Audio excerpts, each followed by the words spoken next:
ಚಿಂದಿ ಉಡಾಯಿಸೋ ಖಾರ ಬಣ್ಣ ರುಚಿಯನ್ನು ನೀಡುತ್ತದೆ. ಮೆಣಸಿನ ಪುಡಿ ಚಿಂದಿ ಉಡಾಯಿಸೋ ಖಾರ ಬಣ್ಣ ರುಚಿ. ಬೇಕರಿ ಹಾಗೆ ಕಾಂಡಿಮೆಂಟ್ಸ್ ಗಳಿಗೆ ಈಗ ಟ್ಯಾಕ್ಸ್ ಟೆನ್ಷನ್ ಬಹಳ ಜೋರಾಗಿ ಕಾಡ್ತಾ ಇದೆ. ಎಲ್ಲ ಇಲ್ಲಿ ತನಕ ಹೇಗೆ ₹5 ಅಂತ ಅಂದ್ರು ನಿಮ್ಗೆ UPI ಪೇಮೆಂಟ್, ₹10 ಅಂತ ಅಂದ್ರು UPI ಪೇಮೆಂಟ್, ₹1ಗೂ UPI ಪೇಮೆಂಟ್. ಈಗ UPI ಪೇಮೆಂಟ್ ಅನ್ನು ವ್ಯಾಪಾರಿಗಳು ನಿರಾಕರಿಸ್ತಾ ಇದ್ದಾರೆ. ನಮ್ಗೆ ಆನ್ಲೈನ್ ಸವಾಸ ಬೇಡ, ನಮಗೆ ಕ್ಯಾಶ್ ಕೊಡಿ ಅಂತ ಪಟ್ಟು ಹಿಡಿತಾ ಇದ್ದಾರೆ. ಇದು ಹಿಂಗೆ ಎಷ್ಟು ದಿನ ಆದ್ರೂ ಪರವಾಗಿಲ್ಲ, ನಮ್ಗೆ ಕ್ಯಾಶ್ ಕೊಡಿ, ನಮಗೆ UPI ಪೇಮೆಂಟ್ ಬೇಡ. ನಿಮ್ಗೇನೋ ಅನುಕೂಲ ಆಗುತ್ತೆ ಅಂತ ಹೇಳಿ ನಾವು UPI ಪೇಮೆಂಟ್ ಅನ್ನ ಪಡ್ಕೊಳ್ಳೋಕೆ ಹೋದ್ರೆ ನಮ್ಗೆ ಇಲ್ಲಿ ದೊಡ್ಡ ಗಂಡಾಂತರ ಆಗ್ತಾ ಇದೆ.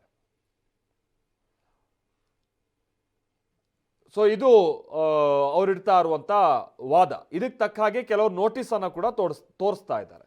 ನೋಡಿ, 40 ಲಕ್ಷ 60 ಲಕ್ಷ ಟ್ರಾನ್ಸಾಕ್ಷನ್ ಮಾಡಿದ್ದೀವಿ ಅಂತ ಹೇಳ್ಕೊಂಡ್ಬಿಟ್ಟು ನಮಗೆ ಟ್ಯಾಕ್ಸ್ ಕಟ್ಟಿ ಅಂತ ಹೇಳ್ಕೊಂಡು ನೋಟಿಸ್ ಕಳಿಸ್ತಾ ಇದ್ದಾರೆ GST ಅವರು.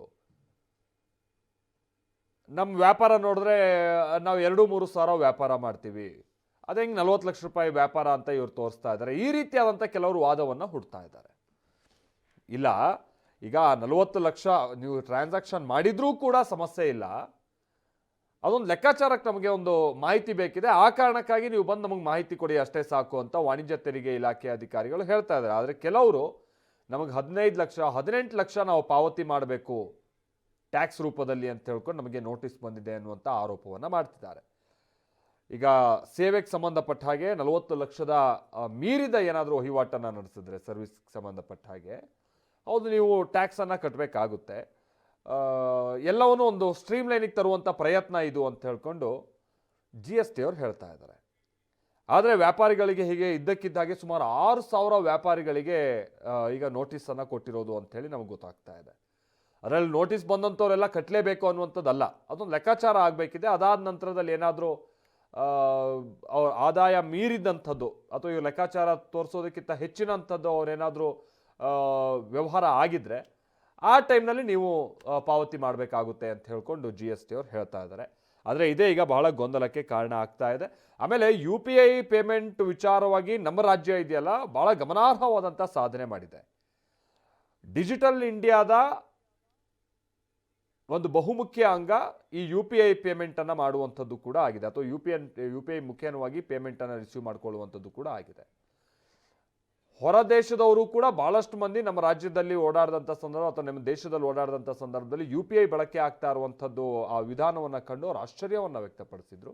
ಜರ್ಮನಿಯ ಕೆಲ ಅಧಿಕಾರಿಗಳೆಲ್ಲ ಹಿಂದೆ ಬಂದಂಥ ಸಂದರ್ಭದಲ್ಲಿ ನೀವು ನೋಡಿದ್ದೀರಿ, ಅವರು ಕೂಡ ನಮ್ಮ ದೇಶಕ್ಕೆ ಬಂದು UPI ಪೇಮೆಂಟ್ ಮಾಡಿ ಅಲ್ಲೂ ಕೂಡ ಇದನ್ನು ನಾವು ಇಂಪ್ಲಿಮೆಂಟ್ ಮಾಡ್ತೀವಿ ಅನ್ನುವಂಥ ರೀತಿಯಾಗಿ ಅವ್ರು ಆಡಿದಂಥ ಮಾತೆಲ್ಲ ಇತ್ತಲ್ಲ, ಇದೆಲ್ಲ ನಾನು ಮೊದಲೇ ಹೇಳಿದಾಗೆ ಡಿಜಿಟಲ್ ಪೇಮೆಂಟ್ಸ್ಗೆಲ್ಲ ಸಂಬಂಧಪಟ್ಟ ಹಾಗೆ ಭಾಳ ಅನುಕೂಲ ತಂದುಕೊಟ್ಟಂಥ ಸಂಗತಿಗಳಾಗಿತ್ತು. ಆದರೆ ಈಗ ಆಗ್ತಾ ಇರುವಂಥ ಒಂದು ಪ್ಯಾನಿಕ್ ರೀತಿಯಾದಂಥ ಸನ್ನಿವೇಶ ಇದೆಯಲ್ಲ, ಇದು ಬೇರೆ ಕಡೆಗೆ ಸಾಗ್ತಾ ಇದೆ.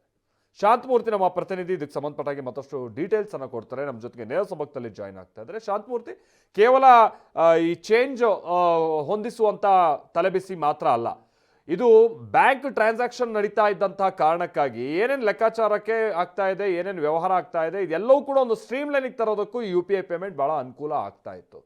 ಆದರೆ ಈಗ GST ಅವರು ಕೊಟ್ಟಿರುವಂಥ ನೋಟಿಸ್ ಹೇಗೊಂದು ಪ್ಯಾನಿಕ್ ಕ್ರಿಯೇಟ್ ಮಾಡ್ತಾ ಇದೆ ಅಂತ ಹೇಳ್ಕೊಂಡು ಈಗ ಆಲ್ರೆಡಿ ಮತ್ತೆ ಅವರು ವಿಶ್ವಾಸಕ್ಕೆ ತೆಗೆದುಕೊಳ್ಳುವಂಥ ಪ್ರಯತ್ನವನ್ನು ಬಹಳ ಮಾಡ್ತಾ ಇದ್ದಾರೆ ಅಧಿಕಾರಿಗಳು.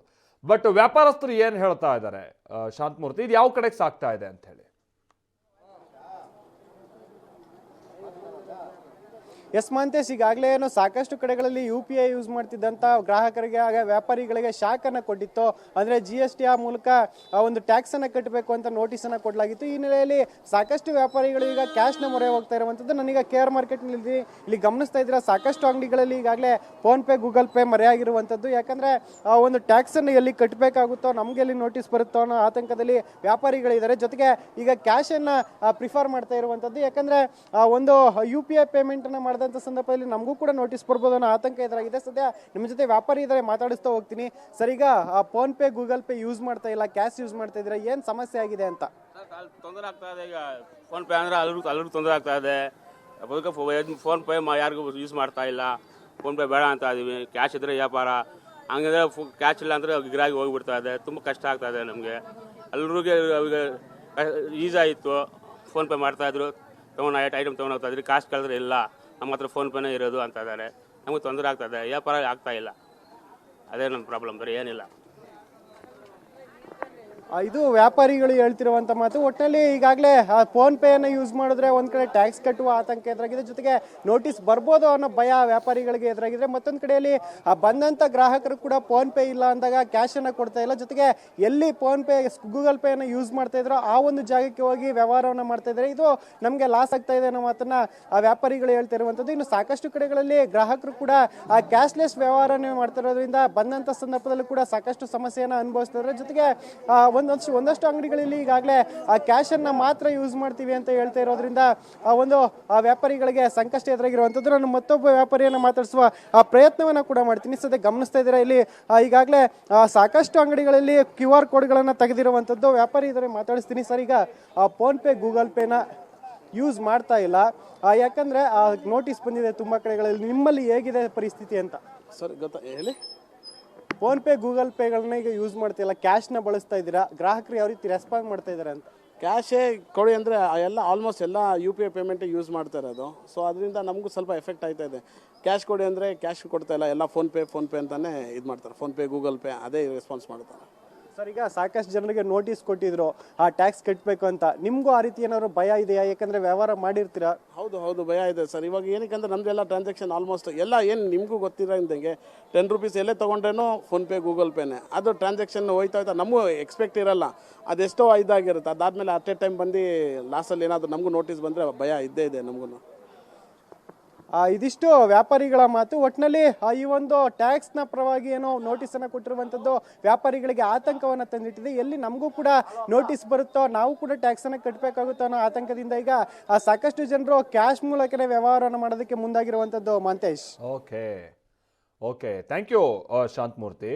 ನೋಡಿದ್ವಲ್ಲ, ಇಲ್ಲಿ ನಮ್ಮ ಪ್ರತಿನಿಧಿ ಶಾಂತಮೂರ್ತಿ ಕೂಡ ಹೇಳ್ತಾ ಇದ್ರು, KR ಮಾರ್ಕೆಟ್ನ ಕೆಲ ಅಂಗಡಿಗಳ ಬಳಿ ಅವರು ಬೆಳಗ್ಗೆ ಹೋದಂಥ ಸಂದರ್ಭದಲ್ಲಿ ಕಂಡು ಬರ್ತಾ ಇರುವಂಥ ಚಿತ್ರಣ ಇದು. ಆದರೆ KR ಮಾರ್ಕೆಟ್ನಲ್ಲಿ ನಿಮ್ಗೆ ಅನುಭವ ಇರುತ್ತೆ, ಎಲ್ಲರೂ ಆಲ್ಮೋಸ್ಟ್ UPI ಪೇಮೆಂಟನ್ನು ರಿಸೀವ್ ಮಾಡ್ಕೊಳ್ತಾ ಇದ್ರು. ಈಗ ಬೇಡ, ನಿಮಗೆ ಕಷ್ಟ ಆದರೂ ಪರವಾಗಿಲ್ಲ ಕ್ಯಾಶ್ ಕೊಡಿ ಅಂತ ಹೇಳ್ತಾರೆ. ವಾಣಿಜ್ಯ ತೆರಿಗೆ ಇಲಾಖೆ ಏನು ಹೇಳ್ತಾ ಇದೆ, ನೀವು ಕ್ಯಾಶ್ ತಗೊಂಡ್ರು ನೀವು ಟ್ಯಾಕ್ಸ್ ಕಟ್ಟಲೇಬೇಕು. ಸರಕು ಪೂರೈಕೆದಾರರಿಗೆ ವಾರ್ಷಿಕ 40 ಲಕ್ಷ ವಹಿವಾಟನ್ನು ನಡೆಸೋಕೆ ಅವಕಾಶ ಇದೆ. ಸೇವೆಗಳ ಪೂರೈಕೆದಾರರಿಗೆ ವಾರ್ಷಿಕ 20 ಲಕ್ಷ. ನನಗೆ ಸೇವೆಗಳ 40 ಲಕ್ಷ ಅನ್ನಲ್ಲ, ಸೇವೆಗಳದ್ದು 20 ಲಕ್ಷ. ಸರಕು ವ್ಯಾಪಾರಸ್ಥರಿಗೆ 40 ಲಕ್ಷ ಇರುವಂಥದ್ದು ಮಿತಿ. ಸೊ ನೀವೀಗ ಕ್ಯಾಶ್ ಪಡೆದುಕೊಂಡ್ರು ಕೂಡ ನಾನು ಟ್ಯಾಕ್ಸ್ ಕಟ್ಟದೆ ನಾನು ಬಚಾವಾಗ್ಬೋದು ಅಂತ ನೀವು ಭಾವಿಸೋಕ್ಕಾಗಲ್ಲ.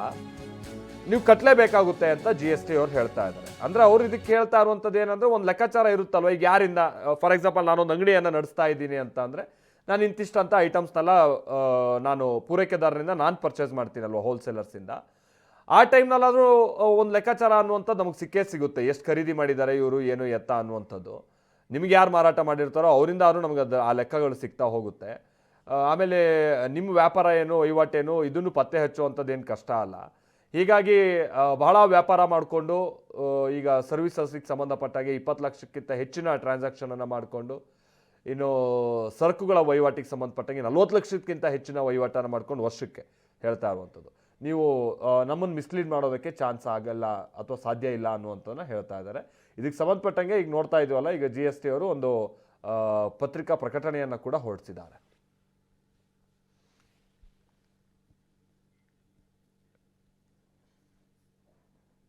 ನಾವು ನೋಡ್ತಾ ಇದೀವಲ್ಲ, ಇಲ್ಲಿ ಸರಕು ಮತ್ತು ಸೇವಾ ತೆರಿಗೆ ಕಾಯ್ದೆ 2017ರ ಪ್ರಕರಣ 22ರ ಅನ್ವಯ ಕೇವಲ ಸರಕುಗಳ ಪೂರೈಕೆದಾರರ ಸಮಸ್ಯೆಯನ್ನು ನಾವು ಗಮನಿಸ್ತಾ ಇರುವಂಥದ್ದು.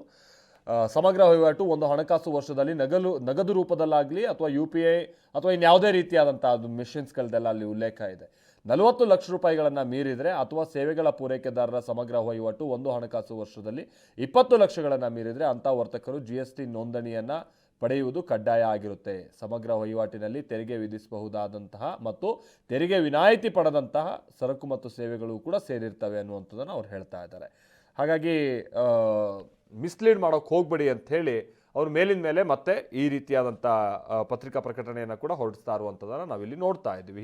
ಇದೆಲ್ಲ ವ್ಯಾಪಾರಸ್ಥರಿಗೆ ಭಾಳ ಭಯ ಹುಟ್ಟಿಸ್ತಾ ಇರುವಂಥ ಸಂಗತಿ ಆಗಿದೆ.